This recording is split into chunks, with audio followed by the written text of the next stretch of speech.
Bom dia, muito bom dia. Hoje é terça-feira, dia 2 de abril. Eu sou a Joy Macedo e você tá no Giro do Loop, o nosso passeio matinal pelas principais notícias do mundo da tecnologia.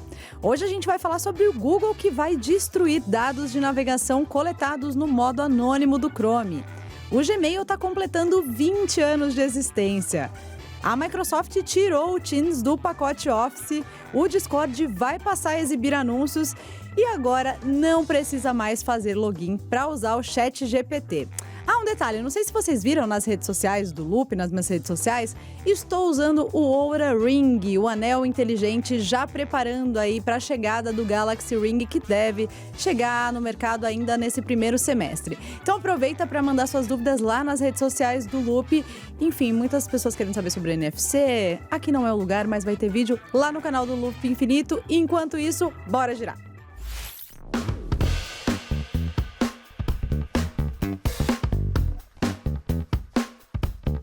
Depois de uma ação judicial coletiva que está rolando desde 2020, o Google resolveu entrar em um acordo e apagar os dados de navegação anônima dos usuários do Chrome.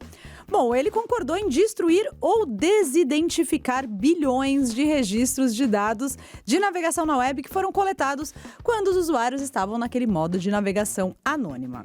O acordo vai exigir aí uma maior divulgação também por parte do Google sobre como ela faz essa coleta de informações quando a gente está navegando ali de um jeitinho mais secreto, mais silencioso, e também precisa colocar um limite na coleta de dados futuramente. Se for aprovado por um juiz federal lá da Califórnia, que está de olho nessa ação, o acordo poderá ser aplicado a 136 milhões de usuários do Google.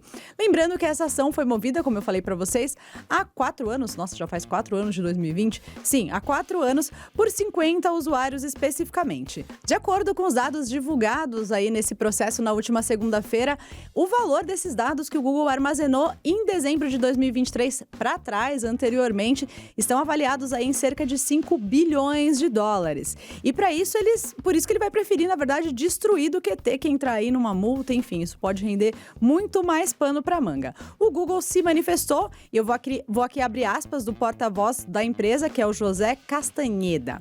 Abre aspas, nunca associamos dados dos usuários quando eles usam o modo de navegação anônima. Temos o prazer de excluir dados técnicos antigos que nunca foram associados a um indivíduo e nunca foram usados para qualquer forma de personalização, fecha aspas. Ou seja, de acordo com o Google, eles nunca associaram o dado coletado ao usuário. Então, para que coletar, não é mesmo, Google, já que está na aba anônima? E ontem foi aniversário do Gmail. O serviço de e-mail do Google completou aí 20 anos de idade já. Quem estava lá, quem usou desde os primórdios, hein? Eu lembro como ele foi lançado no dia 1º de abril, muita gente achou que seria uma brincadeira e eu explico por quê. Vou até puxar aqui um texto que foi divulgado no blog do próprio Google, tá? Abre aspas. Em meio à especulação desenfreada da mídia, o Google Inc. anunciou que está testando uma versão prévia do Gmail, um serviço de webmail gratuito baseado em pesquisa com capacidade de armazenamento de até 8 bilhões de bits de informações, o equivalente a 500 mil páginas de e-mail por usuário, fecha aspas. Essa aqui é a tradução do blog do Google na época, o que parece ser muito, mas vocês não viram ainda a parte do armazenamento, tá? Isso aqui a gente tá falando de quantidade de e-mail, mas você não sabe a quantidade de armazenamento que eles prometiam e já era muito revolucionário. Vou puxar aqui mais dados para vocês. Abrindo aspas de novo, o Google acredita que as pessoas deveriam poder guardar os seus e-mails para sempre. É por isso que o Gmail vem com 1.000 megabytes, famoso 1 GB, de armazenamento gratuito, mais de 100 vezes o que a maioria dos outros serviços gratuitos de webmail oferece. Fecha aspas. Lembrando que na época o Hotmail, que era um dos grandes concorrentes, oferecia aí 2 MB de armazenamento por usuário. Então o Google chegou revolucionando, vou te oferecer 1 GB de graça e todo mundo, é mentira, dia 1º de abril e tal. Pensar que hoje em dia isso daí não dá pra nada, né? A média é 15 que eles oferecem hoje em dia e ainda parece pouco se a gente for pensar na quantidade de coisas que a gente armazena, de anexos gigantes. Mas uma coisa muito importante de relembrar que desde aquela época já era válido e hoje se reforça ainda mais, né? Não existe almoço de graça, muito menos quando a gente está falando de Big Tech. Porque basicamente você tem acesso ao serviço do Google e em troca ele fica com seus dados. Apenas isso. Lembra que a gente falou na notícia anterior? Mas enfim, parabéns Gmail. Facilitou nossa vida aí ao longo dos anos, né? E a Câmara dos Estados Unidos proibiu o uso do Copilot, que é a inteligência artificial da Microsoft, pelos congressistas. Em junho do ano passado, vale lembrar que eles já tinham proibido o uso do ChatGPT na casa. Dá só uma olhadinha aqui no que disse a diretora administrativa da Câmara, a Catherine Spindor. Abre aspas. O aplicativo Microsoft Copilot foi considerado pelo Escritório de Segurança Cibernética como um risco para os usuários devido à ameaça de vazamento de dados da Câmara para serviços em nuvem não aprovados. Fecha aspas. Além dessa orientação, a Câmara também avisou que o Copilot vai ser removido e bloqueado de todos os dispositivos com Windows do governo. Apesar de tudo isso, o governo também se manifestou dizendo que a Microsoft vai lançar em breve, ainda neste ano, de acordo com eles, novas ferramentas de inteligência artificial que vão atender aos requisitos de segurança e conformidades do governo federal. Ou seja, o governo dos Estados Unidos pretende manter aí uma parceria com a Microsoft, mas não usando uma ferramenta que é aberta para todos os outros usuários, todos os cidadãos aí dos Estados Unidos e do mundo inteiro. A gente sabe que existe uma preocupação muito grande, não só por parte do governo, mas até de empresas privadas em relação ao vazamento de dados de plataformas como o ChatGPT. Quem lembra aí do caso da Samsung, que teve um vazamento porque algum gênio que trabalhava lá resolveu usar o ChatGPT para digitar ali um código que era talvez um pouco super secreto. Também foi banido da Samsung e de uma série de outras empresas, Apple e afins. Ou seja, um movimento mais do que esperado pelo governo, né? Falando dela ainda, da Microsoft, vou aproveitar para contar para vocês que o Microsoft Teams não vai mais fazer parte oficialmente do Office, que não é mais Office, né? Agora é o Microsoft 365. Ou seja, o dispositivo de chat corporativo não vai mais fazer parte, não vai mais ser vendido junto do famoso pacote Office. E isso é óbvio que é porque a Microsoft se lascou judicialmente, né?